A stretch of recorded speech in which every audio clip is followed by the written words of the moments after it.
Welcome to দাদার classroom. Class 10-এর প্রথম unit টেস্টের ভৌতবিজ্ঞান প্রশ্নপত্র দেখে নাও। এই প্রশ্নগুলো রয়েছে। এই ভিডিওটা অবশ্যই সেভ করে রাখবে, কারণ এখানে প্রচুর পরিমাণে প্রশ্ন আছে যেগুলো কিন্তু মাধ্যমিকে এসেছিল। তাই মাধ্যমিক পরীক্ষার জন্য এই প্রশ্নগুলো সবথেকে বেশি ইম্পর্টেন্ট। দরকার পড়লে খাতাতে লিখে নেবে। এর আগের ভৌতবিজ্ঞান সেটটি আমি অ্যানালাইসিস করেছিলাম এবং আমি তোমাদেরকে বলেছিলাম যে যারা যারা অ্যানালাইসিস চয়েস করছো তারা লাইক দিবে। তো ভিডিওটাতে প্রচুর লাইক এসছে, তার মানে তোমরা অ্যানালাইসিস চয়েস করছো। এই ভিডিওটাও তোমাদের সুবিধার জন্য আমি অ্যানালাইসিস করব। তো দেখো, প্রথম ইউনিট টেস্টে ক্লাস 10-এ ভৌতবিজ্ঞানের নাম্বার থাকবে 40, সময় থাকবে 1 ঘন্টা 30 মিনিট। সেকশন এতে বলছে, দেখো সঠিক উত্তরটি নির্বাচন করো। 5টি প্রশ্ন, 5 নাম্বার। এর 1 নম্বর, প্রদত্ত কোন গ্যাসটি ওজোন স্তরে ওজোন ক্ষয়ে সহায়তা করে না? মাধ্যমিক 2020-তে এসেছিল। তাহলে এখানে দেখো মাধ্যমিকে কোন ধরনের প্রশ্নগুলো আসছে সেটা নিয়ে কিন্তু আমাদের এই অ্যানালাইসিস। তো প্রথমত আছে দেখো NO, তারপর আছে বিতে NO2, তারপর আছে CFC। এই তিনটেই কিন্তু ওজোন স্তরকে কিন্তু ক্ষয় করে, তাই না? কিন্তু কার্বন ডাইঅক্সাইড এটা কিন্তু ওজোন স্তরকে ক্ষয় করছে না, অর্থাৎ এক্ষেত্রে সঠিক অপশন কিন্তু CO2 হচ্ছে। এবার ওজোন কি বলতো? এই অক্সিজেনের যে একটা রূপ আছে O3, সেটাই কিন্তু ওজন আমরা বলতে পারি। এই ওজনটা মেনলি কী করে, CFC যে আছে CFCর সাথে রিয়াকশন করছে এবং দেখো এই O3টা কী হচ্ছে, বিভাজিত হয়ে যাচ্ছে। বিভাজিত হয়ে কী করছে, একটা জায়মান অক্সিজেন অর্থাৎ অ্যাক্টিভ অক্সিজেন এবং তার সঙ্গে কিন্তু একটা অক্সিজেন উৎপন্ন করছে। এই দেখো এই যে জায়মান অক্সিজেন, এটা কী করছে, আবার O3-র সাথে রিয়াকশন করছে। এভাবে কিন্তু চেইন রিয়াকশন হওয়ার একটা সম্ভাবনা থেকে যাচ্ছে। এভাবে ওজোন স্তর কিন্তু ধীরে ধীরে ধীরে ধীরে ক্ষয়প্রাপ্ত হচ্ছে।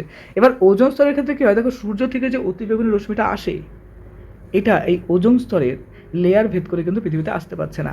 এই অতিবেগুনি রশ্মি বলতে আল্ট্রাভায়োলেট রশ্মি যেটা বলে, এই আল্ট্রাভায়োলেট রশ্মি যদি পৃথিবীতে আসে তাহলে কী হবে, পৃথিবীতে নিম্ন শ্রেণীর প্রাণী, তারপরে মানুষের ত্বকে ক্যান্সার এবং প্রচুর পরিমাণে কিন্তু ক্ষয়ক্ষতি হওয়ার সম্ভাবনা থাকবে। এক কথায় বলতে গেলে আমাদের মানবকুল বা জীবকুলের জন্য কিন্তু এই আল্ট্রাভায়োলেট রশ্মি কিন্তু প্রচণ্ড ক্ষতিকারক। এই ওজোন স্তরটা কী করে, এই আল্ট্রাভায়োলেট রশ্মিটাকে ফিল্টার করে দেয়, অর্থাৎ পৃথিবীতে আসতে বাধা থাকে। এবার ওজোন স্তর যত পাতলা হবে কি না, তত কিন্তু এই আল্ট্রাভায়োলেট রশ্মি আর পৃথিবীতে বিনা বাধায় বেশি করে আসবে। তাহলে ওজোন স্তর কিন্তু আমাদের অ্যাকচুয়ালি বলতে গেলে এর অপর একটা নামও রয়েছে, সৌরপর্দা। আচ্ছা, এই রিলেটেড আরও কিছু প্রশ্ন হয় যে ওজোন স্তর এর ঘনত্ব কোন এককে মাপা হয়? উত্তর বলতে হবে ডবসন এককে। চলো, ওজোন স্তর সম্পর্কে আমরা প্রচুর প্রশ্ন জানলাম। দেখো মাধ্যমিক 2020-র প্রশ্ন, তাহলে ওজোন স্তর সম্পর্কে প্রশ্নগুলো আসলে আমরা বিন্দাস কিন্তু একটা অ্যান্সার করে দিয়ে আসতে পারবো। আমাদের রিভিশনও হয়ে গেল। 2 নম্বরে, বায়োগ্যাসের মূল উপাদান হলো। মাধ্যমিক 2024 সালের প্রশ্ন। দেখো এই কারণে বললাম যে ভিডিওর প্রশ্নগুলো তুমি খাতায় লিখে রাখো, না তো সেভ করে রেখে দাও, ভিডিওটা মাঝে মাঝে রিভিশন করবে। দেখো বায়োগ্যাস যদি বলি, তাহলে বায়োগ্যাস বা এই যে বায়োফুয়েল, এগুলো কী হয়, পচা শাকসবজি হোক বা গোবর হোক ইত্যাদির থেকে কিন্তু পচনের ফলে এক রকমের গ্যাস বেরোচ্ছে। এই গ্যাসগুলো কিন্তু বায়োগ্যাসের মধ্যে পড়তেছে। এগুলো কি মেনলি আমাদের জ্বালানির কাজে কিন্তু ব্যবহার করা হচ্ছে। তো এর মধ্যে যেটা প্রথমত CH3, অর্থাৎ CH3 বলতে এটাকে বলা হয় মিথেন। তো হ্যাঁ, এটা কিন্তু বায়োগ্যাসের মধ্যে পড়ছে। CFC বলতে ক্লোরোফ্লোরোকার্বন, এটা পড়বে না। কার্বন মনোক্সাইড এ দেখো এখানে কার্বন মনোক্সাইড তো কথাই আসবে না, কিন্তু সব থেকে বেশি কোনটা বলো তো, CH4, অর্থাৎ মুখ্য উপাদান যেটা থাকে সেটা হচ্ছে মিথেনের মধ্যে পড়ছে। অর্থাৎ বায়োগ্যাসের মধ্যে মূল উপাদান সেটা কিন্তু মিথেন অর্থাৎ CH4 হচ্ছে। তাহলে বায়োগ্যাসের ব্যবহার, বায়োগ্যাস কী জিনিস সেটাও কিন্তু আমরা জানলাম। তো এইভাবে আমরা অ্যানালাইসিস করে করে পড়বো, কারণ টার্গেট আমাদের মাধ্যমিকে ভৌতবিজ্ঞানে 90 বা 100-এর ঘরে নাম্বার তোলা। ওকে, চলে আসছে নেক্সট 3 নাম্বার। বাস্তব গ্যাস আদর্শ গ্যাসের মতো আচরণ করে। এতে কম উষ্ণতা ও উচ্চ চাপে, বিদ্যার্থী দেখো উচ্চ উষ্ণতা ও উচ্চ চাপে। তারপরে দেখো বাকি অপশনগুলো আছে, এটাও ইম্পর্টেন্ট। কেন, মাধ্যমিক 2024 এসেছিলো এই ধরনের প্যাটার্ন। আমরা অনেক সময় ভাবি যে আমরা তো পড়ে যাচ্ছি, কিন্তু বোর্ড এক্সামে কোন ধরনের প্রশ্ন আসবে। তো এখন থেকে যদি আমরা সেই প্রিপারেশনটা নেই, তাহলে কিন্তু বোর্ড এক্সাম আমাদের অনেক ভালো হওয়ার চান্স থাকবে। আমরা বোর্ড এক্সামে একটা ভালো রেজাল্ট করতে পারবো। আর আমি তো তোমাদেরকে টার্গেট দিচ্ছি 90+ নিচে যেন ভৌতবিজ্ঞানে নাম্বার না আসে, অর্থাৎ 90-এর উপরে নাম্বার তুলতে হবে। দেখো উত্তর হবে কম চাপে এবং উচ্চ উষ্ণতাতে কী হয়, যে কোনো আমরা যে গ্যাসগুলো বলি কিনা সেগুলো কী হয়, PV = nRT। মনে রাখবে কী বলো তো, PV = যে nRT যে সমীকরণটা আছে, সেই PV = nRT, বা আমরা এক কথায় বলতে গেলে বলবো যে চার্লস এবং বয়েলের সূত্র কিছুটা হলেও মানে, ঠিক আছে, যে কারণে আদর্শ গ্যাসের মতো আচরণ করে। কিন্তু অ্যাকচুয়ালি বলতে গেলে বাস্তব গ্যাসের নেই বললেই চলে, কারণ সব গ্যাস কিন্তু এই যে বৈশিষ্ট্যগুলো থাকা দরকার আদর্শ গ্যাসের, সেগুলো কিন্তু মানে না। কখন মানবে, যখন যেই কন্ডিশনটা কম চাপ এবং উচ্চ উষ্ণতা হবে তখন কিন্তু মানবে। এবার কথা হচ্ছে বাস্তব গ্যাস কাকে বলা হয়, আদর্শ গ্যাস কাকে বলে, এগুলো ইম্পর্টেন্ট পরীক্ষার জন্য। হ্যাঁ, one of the most important, মাধ্যমিকে দেয় মাঝে মাঝে। বাস্তব গ্যাস কি, যে সমস্ত গ্যাস কী হয়, চার্লস এবং বয়েলের সূত্র অর্থাৎ পিভি ইকুয়ালস টু একটি সমীকরণ মেনে চলে না তাদেরকে বলা হয় বাস্তব গ্যাস, আর যারা মেনে চলে তাদেরকে বলবো আদর্শ গ্যাস। তাহলে এই রিলেটেড যদি প্রশ্ন আসে আমরা সেটাও অ্যান্সার করতে পারবো। নেক্সট আসছি, গ্যাসীয় পদার্থের আণবিক ভর এম। ওকে, বাষ্প ঘনত্ব ডি, সম্পর্কটি হলো, এটা one of the most important. কেন বলো তো, এবার টেস্ট পেপারে না আমি প্রচুর এই রিলেটেড কিছু ম্যাথমেটিক্স সলভ করেছি, এই যে এই বছরের গল্পটাই বলছি, কারণ টেস্ট পেপারে আমি প্রায় 10-12টা সেট কমপ্লিট করছিলাম, তো তখন আমি দেখছি এই প্রশ্নটা প্রচুর পরিমাণে রিপিটেশন হয়। এখানে সম্পর্ক দিচ্ছি কিন্তু অনেক সময় ম্যাথমেটিক্সে দেয়। আচ্ছা, এই ক্ষেত্রে সম্পর্কটা হবে এম ইকুয়ালস টু 2D, মনে রাখবা। হয়তো অনেক সময় পরীক্ষায় প্রশ্ন দিয়েছিল এম এর মান দিল, তার মধ্যে ডির মান বের করতে হবে, হয়তো 32 আছে, তো সেই ক্ষেত্রে আমাদের কি 64 একটা ব্যাপার। এই ধরনের ম্যাথমেটিক্স কিন্তু হয়, এর আগে সেটা সম্ভবত দেওয়া ছিল, মাধ্যমিক 2022 এসেছিল। ইম্পর্টেন্ট ফরম্যাট, স্টার করে রাখো, খাতা মধ্যে লিখে রাখো, না তো ভিডিও সেভ করে রাখো, মাঝে মাঝে রিভিশন দিবে। কোন ধরনের প্রশ্ন আছে সেটা যদি আমরা এখন থেকে জানতে পারি, মাধ্যমিক পরীক্ষা অনেক বেশি ভালো দিতে পারবো। এরপরে 5 নম্বর প্রশ্ন, দেখো এখানে বলছে যে একটি অবতল দর্পণের বক্রতা ব্যাসার্ধ 20 সেমি হলে দর্পণটির ফোকাস দৈর্ঘ্য কত হবে। মাধ্যমিকের জন্য এটাও মোস্ট ইম্পর্টেন্ট একটা প্যাটার্ন। এবার এবিটিএতে এই প্রশ্নটাও প্রচুর পরিমাণে রিপিটেশন ছিল। দেখো মাধ্যমিক 2022 এসেছিলো, এই ধরনের প্রশ্ন প্রিপারেশন করবে, কারণ একটা ভালো রেজাল্ট করতে হবে। আর তোমরা অ্যানালাইসিস চেয়েছিলে, আমি অ্যানালিসিস স্টার্ট করলাম। অ্যানালিসিস করলে এটা ঠিক তোমাদের 2-1টা প্রশ্ন না, অনেক প্রশ্ন ক্লিয়ার হবে। আর ভৌতবিজ্ঞানে যত তোমার ক্লিয়ার বেস হবে, কনসেপ্ট হবে, তত তুমি ভালো একটা রেজাল্ট করতে পারবে। তো রিল্যাক্স আমি এখন অ্যানালিসিস করতে পারবো, কারণ তোমাদের সাপোর্ট বেশি। বেশিরভাগ স্টুডেন্টই অ্যানালিসিস চয়েস করো, বেশিরভাগ স্টুডেন্টই 90 আপ করার চেষ্টা করছো, অবশ্যই তোমাদের সাথে আছি। চলো প্রথমত এটার মেন যে ফর্মুলাটা সেটা আমরা জানি। দেখো আমরা বলতে পারি যে আর ইকুয়ালস টু কী হয়, আমরা জানি সম্পর্কটা হচ্ছে 2F হয়, রাইট? তাই তো, ফোকাস দৈর্ঘ্য এবং বক্রতা ব্যাসার্ধের মধ্যে সম্পর্ক কি, আর ইকুয়ালস টু 2F বলতে পারি। এখান থেকে যদি আমরা বলি যে এটা কি আসছে ultimately F equals to R/2, right বলতে পারি। এবার দেখো আর এর মান কত আছে, এখানে বলছে দাদা 20 সেমি, তাহলে দেখো এফ ইকুয়ালস টু আমরা লিখবো দেখো 20/2, কাটাকাটি করলে কত হচ্ছে 10 সেমি, বাস এই হলো আমাদের অ্যান্সার, অর্থাৎ অপশন নাম্বার সি হবে সঠিক উত্তর। তাহলে আমাদের এখানে মনে রাখতে হবে কি বলো তো, মনে রাখতে হবে দেখো আর ইকুয়ালস টু 2F, বাস এই সম্পর্কটা মনে রাখবো, বাস হয়ে গেল। বুঝলে তো, এরকম প্রচুর বিষয়গুলো আমরা জানবো, তো খাতাতে পারলে এক্সট্রা করে নোট করে রেখে দাও।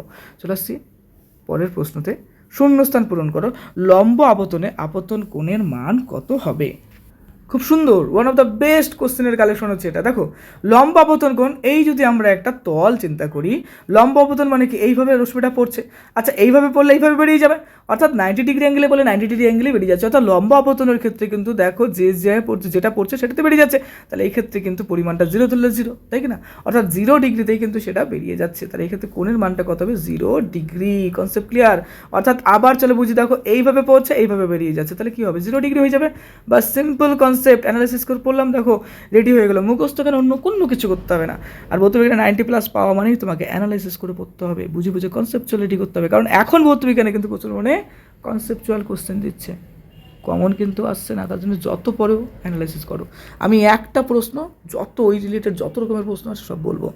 7 নম্বর, একটি ইউরেনিয়ামের মৌল হলো, এটা নেপচুনিয়াম হবে। নেক্সট আসছে ক্যালসিয়াম ক্লোরাইড একটি তরিযোজী যৌগের মধ্যে পড়ছে। দেখো ক্যালসিয়াম ক্লোরাইড কী হবে, তরিযোজী যৌগের মধ্যে পড়ছে, দেখো CaCl2 বলতে পারি।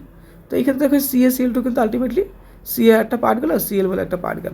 তাহলে এখানে লক্ষ্য করার মতো, এখানে আয়নগুলো কী হচ্ছে দেখো, Ca2+ বলে একটা আয়ন উৎপন্ন হচ্ছে, তাই না? আর এদিকে ক্লোরিনের ক্ষেত্রে কী হচ্ছে, ক্লোরিনের ক্ষেত্রে দেখো 2টো ক্লোরিন আছে, তাহলে আমাদের একটা ক্লোরিন মাইনাস আর একটা ক্লোরিন দেখো মাইনাস, এই যে দেখো এখানে আলটিমেটলি এই আয়ন অর্থাৎ ক্যাটায়ন অ্যানায়নগুলো কিন্তু এক্ষেত্রে উৎপন্ন হচ্ছে। চলে আসছে নেক্সট প্রশ্ন, ওজোন স্তর সূর্য থেকে ড্যাশ, একটু আগে কিন্তু অ্যানালাইসিস করে ফেললাম, ওজোন স্তর সূর্য থেকে আগত ড্যাশ রশ্মির ভূপৃষ্ঠে আপতনকে প্রতিহত করে। দেখো মাধ্যমিক 2022 এসেছিল, অ্যানালাইসিস করেছি দেখি, দেখো এটার উত্তর দিতে পারলাম, অতিবেগুনি রশ্মি, এর অপর নাম কি আল্ট্রাভায়োলেট রশ্মি। এর জন্যই বলি যে অ্যানালাইসিস করা মানে কি, প্রচুর কোশ্চেন তোমরা জানতে পারবে।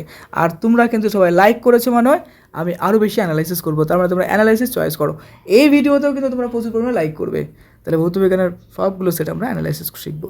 নেক্সট বলছে যে ফায়ার আইস বা মিথেন হাইড্রেটের সংকেত কি। প্রথমত যেমন মিথেন হাইড্রেট কি, দেখো জল এবং মিথেনের যে কম্বিনেশন সেটাকে কিন্তু আমরা মিথেন হাইড্রেট বলতে পারি। তবে এই ক্ষেত্রে সুন্দর একটা রেশিও কিন্তু আমাদের চিন্তা করতে হবে, কীরকম 4টে মিথেন, মনে রাখবো 4টে মিথেন, এবং তার পাশাপাশি কিন্তু জলের অণু থাকবে, কতগুলো জলের অণু, 23টি জলের অণু, এই দুটো জিনিসই কিন্তু মিথেন হাইড্রেট বলবো, অর্থাৎ জল এবং মিথেন এবং জলের যে মিশ্রণ সেটা কিন্তু মিথেন হাইড্রেট। অর্থাৎ এক্ষেত্রে মনে রাখবো 4টে কি মিথেন এবং 23টা H2O থাকবে, জল থাকবে, সেটা মিথেন আইস। এর অপর নাম কি, এর অপর নাম হচ্ছে ফায়ার আইস, মাধ্যমিক 2024 এসেছিল। দেখো অ্যান্সার এখানে দেওয়া আছে। নেক্সট, এক কথায় উত্তর লেখো। 11 নম্বর, একটি কৃত্রিম উপগ্রহ এবং মহাকাশ স্টেশন স্থাপনের জন্য বায়ুমণ্ডলের কোন স্তরটি উপযোগী? মাধ্যমিক 2024 এসেছিল। তো দেখো এই ক্ষেত্রে মেনলি তো বায়ুমণ্ডলের অনেকগুলো স্তর থাকে, আমরা টপোস্ফিয়ার, স্ট্র্যাটোস্ফিয়ার, মেসোস্ফিয়ার, তো থার্মোস্ফিয়ার, এই যে স্ফিয়ারগুলো বলি তার মধ্যে এক্সোস্ফিয়ার বলে একটা আছে, সে তার মধ্যে কিন্তু এটা উপযোগী। নেক্সট, মোল কিসের একক? মাধ্যমিক 2015 এসেছিল। আচ্ছা, মোল কী বলতো? যে কোনো একটা পদার্থ হয় কিনা, যেরকম আমরা ওজন করি, হয় না, যে কোনো একটা পদার্থকে ওজন করছি, বা কোনো একটা আমরা যেরকম সময়কে পরিমাপ করি, সেরকম পদার্থেরও পরিমাপ হয়। সেই পদার্থের পরিমাপের এককটাই কিন্তু আমরা মোল দিয়ে বের করি। 2015 এসেছিল। নেক্সট, 13 নম্বর, মোস্ট ইম্পর্টেন্ট, লাইটের চ্যাপ্টারের প্রশ্ন, আলো চ্যাপ্টারের প্রশ্ন। বিবর্ধক কাচ হিসেবে কোন প্রকারের লেন্স ব্যবহার করা হয়? 2011, 2016 এসেছিল। উত্তর লেন্স। তাহলে মাধ্যমিকে কোন ধরনের প্রশ্ন আসছে আমরা কিন্তু সেটার প্রিপারেশন নিচ্ছি। ইউনিট টেস্ট হোক, কিন্তু মাধ্যমিকের জন্য ইম্পর্টেন্ট বেশি, তার জন্য সেভ করে রেখো। 14 নম্বর, একটি তরল সমযোজী যৌগের উদাহরণ দাও। কীভাবে? দেখো মাধ্যমিক 2018-22 এসেছিলো। তরল সমযোজী যৌগ বলতে এটার উদাহরণ কী হবে? জল হয়ে যাবে, অর্থাৎ H2O। নেক্সট, দীর্ঘ পর্যায় সারণীতে গ্রুপের সংখ্যা কটি? One of the most important, এটা কিন্তু হবে 18টি। দেখো প্রশ্নটা 2011, 2014, 2018, 2022 এসেছিল, তাহলে সঠিক উত্তর কি? 18টি হবে। গ্রুপ বিতে আসছি, প্রত্যেকটি জায়গায় দেখো নাম্বার রয়েছে 2 করে, 5 2 10 নাম্বার। 1 নম্বর, ওজোন স্তরকে প্রাকৃতিক সৌরপর্দা বলা হয় কেন? ব্যাখ্যা করে। একটু আগে আমাদের ব্যাখ্যা হয়ে গেছে, দেখলে তো, একটু আগে আমরা এটা ব্যাখ্যা করে ফেলছি, 2025 এসেছিল। উত্তরে দেখো, ওজোন স্তরকে প্রাকৃতিক সৌরপর্দা বলার কারণ, সূর্য থেকে আসা অতিবেগুনি রশ্মি, ইউভি রশ্মি জীবজগতের জন্য অত্যন্ত ভয়ানক ক্ষতিকারক। বায়ুমণ্ডলের স্ট্র্যাটোস্ফিয়ারে থাকা ওজোন স্তর এই ক্ষতিকারক রশ্মির প্রায় 97 থেকে 99% কী করে শোষণ করে নিচ্ছে, অর্থাৎ ফিল্টার করে দিচ্ছে, পৃথিবীতে আসতে দিচ্ছে না, আসতে বাধা দিচ্ছে। যেরকম ছাতা বা যে কোনো পর্দা কী করে আমাদের বিভিন্ন রশ্মির থেকে, বিভিন্ন ইসের থেকে কিন্তু যেরকম রক্ষা করে, ঠিক এখানেও কিন্তু এই ওজোন স্তরের যে লেয়ারটা আছে কিন্তু সূর্য থেকে আসা অতিবেগুনি রশ্মি বা আল্ট্রাভায়োলেট রশ্মি কিন্তু পৃথিবীকে ঢুকতে বাধা দিচ্ছে, ঠিক আছে, যে কারণে আমাদের জীবকুল কিন্তু অনেকটাই বেঁচে যাচ্ছে। এই কারণে এই ওজোন স্তরকে কিন্তু প্রাকৃতিক সৌরপর্দা বলবো, অর্থাৎ ফিল্টার হিসেবে কিন্তু এক্ষেত্রে কাজ করছে।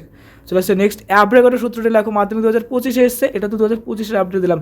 এর আগে প্রচুর বার কিন্তু এই প্রশ্নটা আসছে, খুব রিপিটেশন প্রশ্ন, one of the most important, আর তোমাদেরও ম্যাক্সিমাম চান্স রয়েছে এটা আসার। অ্যাভোগাড্রো সূত্র, একই উষ্ণতা ও চাপে সমায়তন সকল গ্যাসের মধ্যে কী হয়? সমান সংখ্যক অণু থাকে। 3 নম্বর, কোনো বস্তুর প্রতিবিম্বের রৈখিক বিবর্ধন 2.5 এর অর্থ কী? মাধ্যমিক 2014 এসেছিল, এটা আলোর চ্যাপ্টারের প্রশ্ন। আমরা বলবো, দেখো রৈখিক বিবর্ধন 2.5 বলতে বোঝায় যে প্রতিবিম্বের উচ্চতা এবং বস্তুর তুলনায় 2.5 গুণ বড়, অর্থাৎ এক্ষেত্রে আমরা যদি বলি ইমেজের যে একটা হয় আর একটা বস্তুর যেটা হয়, অর্থাৎ প্রতিবিম্বের যে ছবি এবং বস্তুর যে ছবি তাদের যে তুলনামূলক যে ব্যাপারটা হয় সেটাই কিন্তু 2.5, অর্থাৎ প্রতিবিম্বটি বস্তু অপেক্ষা 2.5 গুণ বেশি বিবর্তিত হবে। নেক্সট আসছে দ্রবীরণের তৈরি সূত্র। দ্রবীরণের তৈরি সূত্র কিন্তু খুব সুন্দর আর খুব ইম্পর্টেন্ট একটা প্রশ্ন। দেখো এক্ষেত্রে কী হয়? পাশাপাশি 3খানা মৌলকে আমরা রেখে দেবো, তাদের পারমাণবিক গুরুত্ব অনুযায়ী আমরা তাদেরকে রেখে দেবো।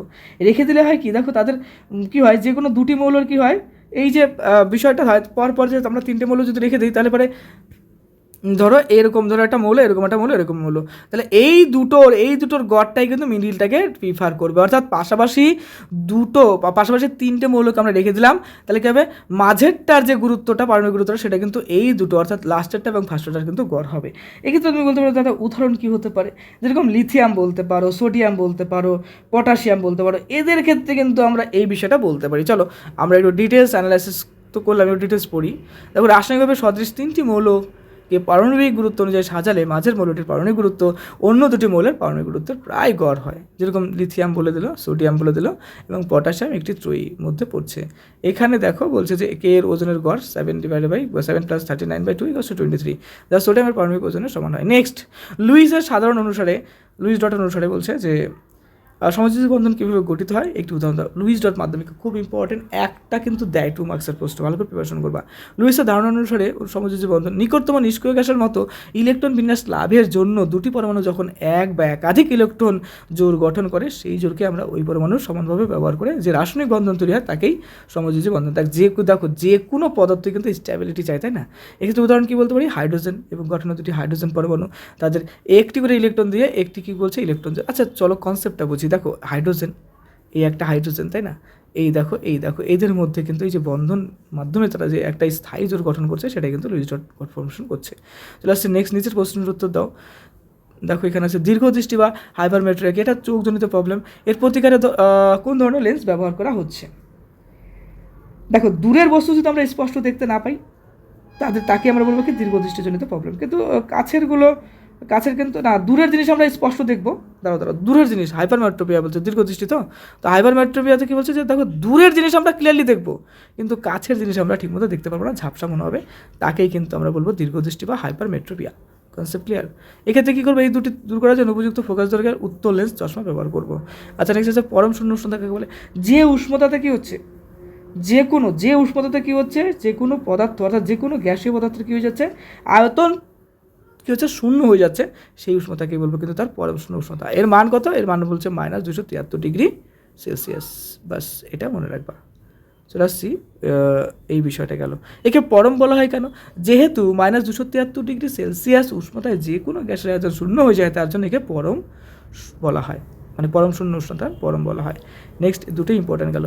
3 নম্বর, স্থিতিশীল উন্নয়ন এর সংজ্ঞা লেখো, এর জন্য কী প্রয়োজন? 2019 এসেছিল, মোস্ট ইম্পর্টেন্ট অ্যান্সার লিখবে। দেখো যে উন্নয়ন বর্তমান প্রজন্মের চাহিদা, অর্থাৎ বর্তমানের চাহিদা মেটাবে, ভবিষ্যতের আমাদের যে প্রজন্মের চাহিদা সেটা মেটানোর ক্ষমতা থাকবে, তাকে আমরা স্থিতিশীল উন্নয়ন বলবো।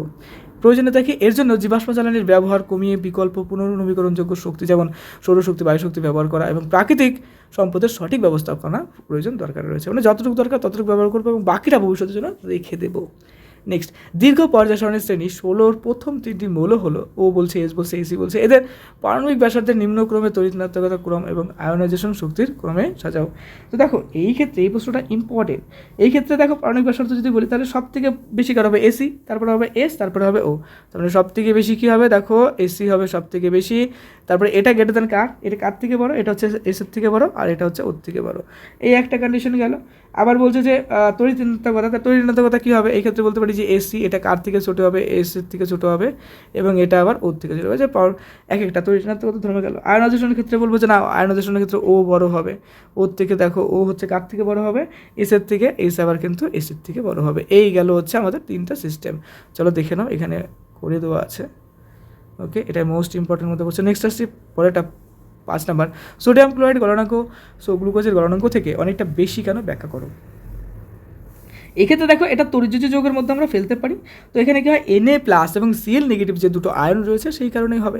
চলো আমরা পুরোপুরি দেখো। সোডিয়াম ক্লোরাইড একটি তড়িৎযোজী যৌগ, এর ক্লাসের মধ্যে আয়নগুলি Na+ এবং Cl নেগেটিভ মধ্যে অত্যন্ত শক্তিশালী স্থির তড়িৎ আকর্ষণ বল কাজ করে, অর্থাৎ এখানে বন্ডিং সিস্টেমটা কিন্তু খুব কড়া এটার মধ্যে। এই বল ভাঙতে প্রচুর তাপ শক্তির প্রয়োজন, মানে সহজে ভাঙতে পারবো না। অন্যদিকে গ্লুকোজ একটি সমযোজী যৌগ যার অণুগুলির মতো দুর্বল ভ্যান ডার ওয়ালস বল কাজ করে, এটা কিন্তু ভ্যান ডার ওয়ালস আমরা ক্লাস 11 কেমিস্ট্রি দিয়ে যাবো, তাই সামান্য তাপে গ্লুকোজ গলে যায়, কিন্তু NaCl এর গলনাঙ্ক অনেক বেশি হয়। এই গেল আমাদের টোটাল সেট, একদম কমপ্লিট অ্যানালাইসিস। কেন অ্যানালাইসিস করলাম? তোমরা কিন্তু ম্যাক্সিমাম ছেলেমেয়ে অ্যানালাইসিস চেয়েছিলে এর আগের ভিডিওতে, আর কমেন্টও করেছিলে, আর প্রচুর পরিমাণে লাইকও করেছিলে। তো এই ভিডিওতেও আমি সেম কথাটাই বলবো, তোমাদের যদি অ্যানালাইসিস ভালো লাগে তাহলে অবশ্যই সবাই লাইক করবে। লাইকের পরিমাণ বাড়লে আমি রেগুলার অ্যানালাইসিস করতে থাকবো, কারণ আমাদের টার্গেট একটাই, মাধ্যমিকে ভৌতবিজ্ঞানে 90+ পাওয়া চাই। বন্ধুদের মধ্যে ভিডিওটা অবশ্যই শেয়ার করে দিও, চ্যানেল নতুন অবশ্যই সাবস্ক্রাইব করে দিও, আর খুব ভালো থেকো।